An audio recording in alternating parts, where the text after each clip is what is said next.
is that I suffer from ADHD and depression, and I've not been. I spent my whole life not looking after myself. I spent my whole life thinking that I was faulty. Like you don't know because of yeah I don't know just your age. Like I'm 40 now, so back in my late teens, early 20s, mid 20s, early 30s. Yeah. You don't have much frame of reference, so you don't know like what's abnormal. You don't know what's normal, what's abnormal. Um, so I just thought I was normal, and the people that I surrounded myself with were that equally, no, equally damaged, but they were damaged people. Um, Although I was never one of those guys, I was always pointed out to be, even amongst the lunatics, I was different, a different kind of lunatic. Uh, but I saw their coping mechanisms, their methods, and their acceptance. It's a kind of acceptance that I never got off my father.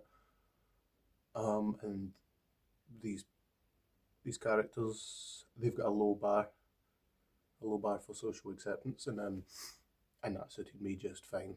So I spent my first I spent my first 20 years medicating myself very poorly with street drugs. Way, so we're talking about my lifetime of addiction. I mean, I would like to say that it's over, but addiction permanently rewires your brain, hijacks your thinking. It's a hell of a thing. And I desired my thinking to be hijacked. Like back at school, there was two types of people. There was three, wasn't it? There's three. There's the bad boys. There's the bad boys that were showing love, and then there's the good boys who weren't showing love. And I was one of the third kind. No, it's all those things like influence all your decisions from social circles, drugs, drink. Yeah, they are ever and choices in relationships. Um, so where do I want to take this? I would like to say, and then when I was coming through school, they gave us these super cool flashcards with cool, some cool cartoons on them, like telling us all about drugs, and they were like fucking adverts. They're like adverts for jellies. They're like all the names listed, adverts for eckies, and it listed like the benefits, why the ups and downsides of each, as if they were all equal. And I think that's maybe where the so that would have been in first year. So that would have been in the late 90s. Yeah, they were coming. That school of thought was coming in into schools. Yeah, like the neoliberal, all drugs are legal, nobody's to blame for anything, everybody's a victim. Just cook up an excuse.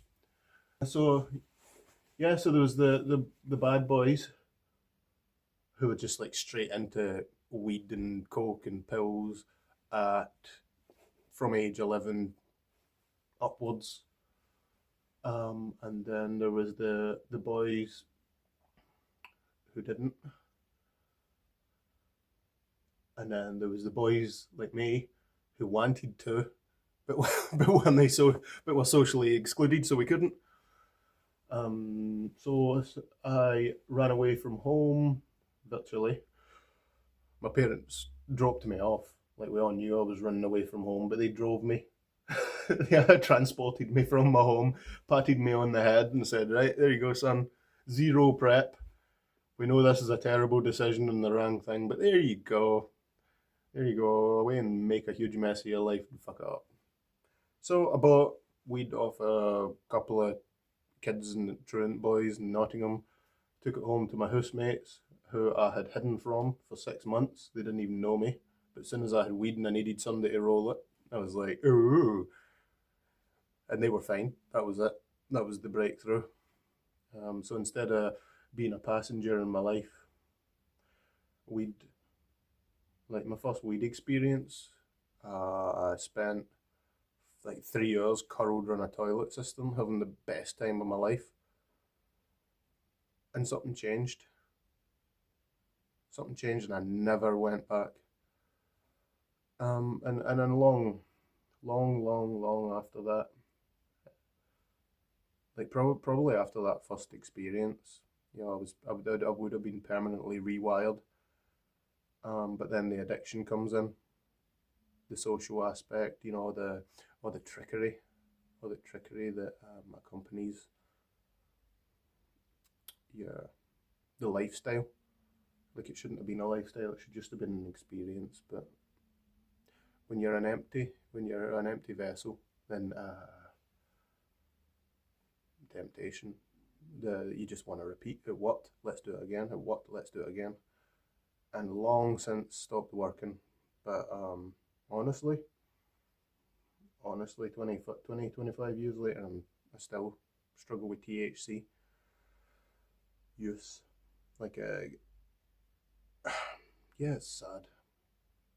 It's sad, but it's not the most damaging thing. It can be if you let it, and I have let it be a very damaging thing in my life.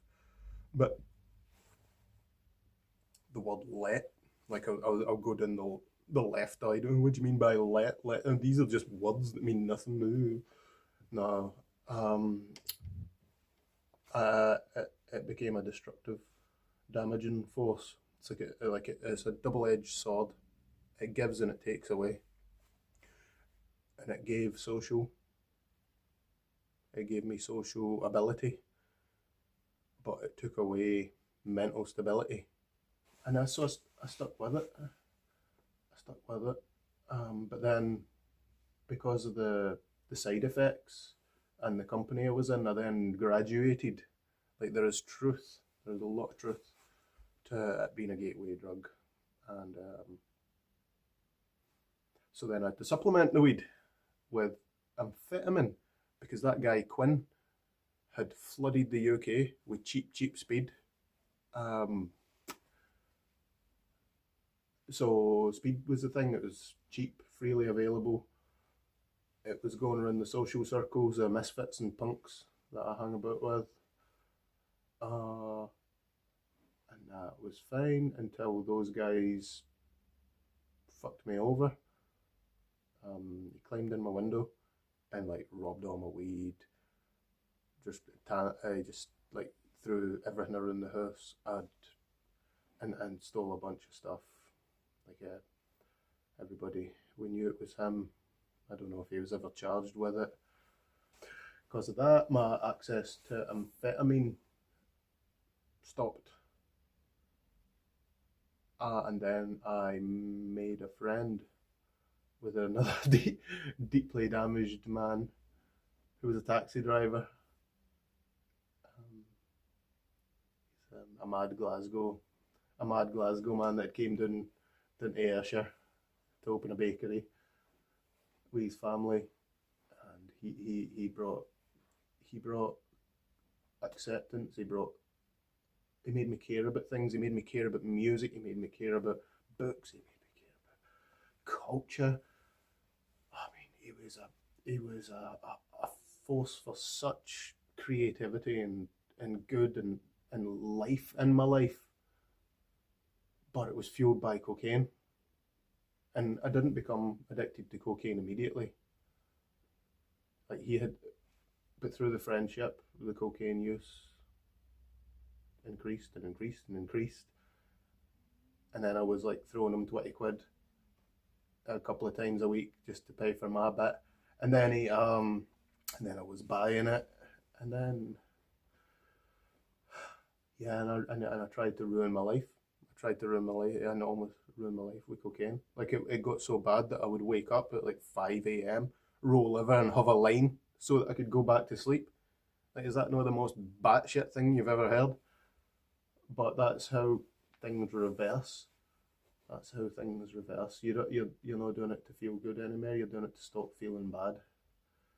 And I believe that I don't know if the amphetamine or the cocaine had a lasting like brain altering effect on me. I think they didn't. Honestly, I think they didn't. I think that the the the brokenness was already there, um, and it remained there, and it was cured temporarily. Um, so I did the thing that all cokeheads do. Well, a lot of them do. A lot of them never don't even have the inclination to stop, let alone the belief that they can stop, or the realization that what they're doing is completely destructive and corrosive and horrible. Um, yeah, I did what people that try and give up do. Came off it, relapse, come off it, relapse. Um, spent hundreds of thousands of pounds on it. Um, and that was like I grew up in a farm, so like the farmer, the stereotypical farmer. As soon as I thought about the money that I'd spent, as soon as I calculated that was a mental collapse, and real determination to quit came along, and I managed to come off it. But the crash was so cataclysmic that I wanted to commit suicide. So I went to the doctor, and they put me on an antidepressant, and that gave me the ability to stop. And the point of this is to say to the lost young men out there that you can give up, and there's help there for when it's time to give up. When you have a belief that you can, you have the desire to. Maybe the smoke will clear just long enough for reality, for the reality of your situation to become apparent. And there is help there. There's help. And please just go and ask for the help. The doctors would love to give you it. Like, they've opened the floodgates. We're ankle deep in cocaine in this country. It's rotten. It's rank. It's everywhere. It's like breathing air. Yeah, you can't flip over a rock without finding 50 grand's worth of cocaine. It's a hell of a situation. It's never been cheaper. Never been stronger. But you can do it. You can, and there's help there. And all I needed was to be diagnosed and medicated correctly. But they don't come to you. You have to go to them, and they will help you. And there's no shame. There's no shame in taking a couple of little pills a day and saying that this fixes me. This fixes me, and I know it's no cool, like taking gear with the boys and all that banana brain stuff. It can go away. All the chaos can go away. You just need to try an antidepressant and commit to getting clean. And I implore any young man, implore anybody, because it gets the women too. So many women are addicted to it. Like, it doesn't care. It doesn't care about class. It doesn't care about gender. In fact, that does, because it's probably more prevalent in certain, minority groups. Edit. Yeah, I beg, I beg, give sobriety a thought, and I couldn't do it alone. They didn't even give me any psychiatric help. Like, they wanted me to come off the drugs, and the shame that I felt going into that doctor's office, and I was in the pits. I was gonna kill myself. I was like, if I didn't give myself a heart attack or dopamine or some sort of dopamine overload, um, then the crash would have made me take my own life if it was not for me getting so desperate that I had to walk into that doctor's office and ask for help. And I am just baffled. I'm baffled at why I didn't do it earlier. And if they don't come looking for you, you have to go to them. That's the first step. So please, give sobriety a chance. My life has got better and better, and it's not been with it hitch. It's not been with it hindrance. I'm still broken. I'll never get my father's acceptance, the thing that I desired most my whole life. But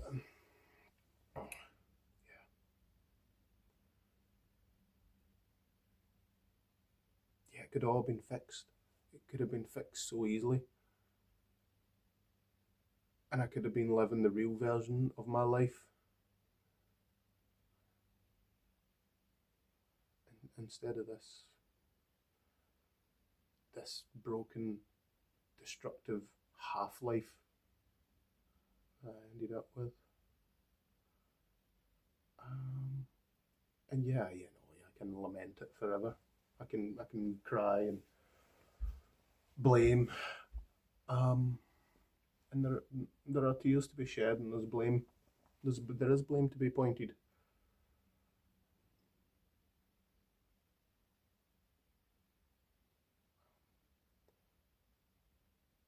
That's just my message for anybody that happens across my nonsense ramblings, the nonsense ramblings of a low impulse control ADD lost boy who's trying to get his shit together.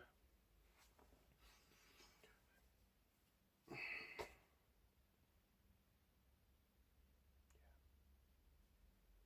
cocaine is a rot, and it should not be normal.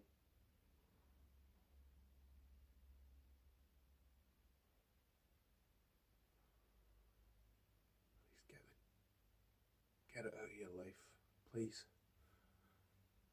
And there's help there.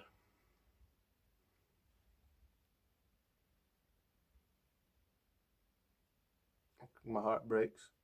My heart breaks for people like me. So the land's full of them.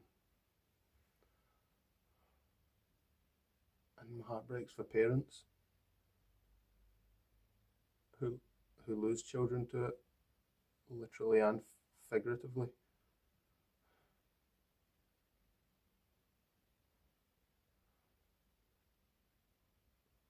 And both of those.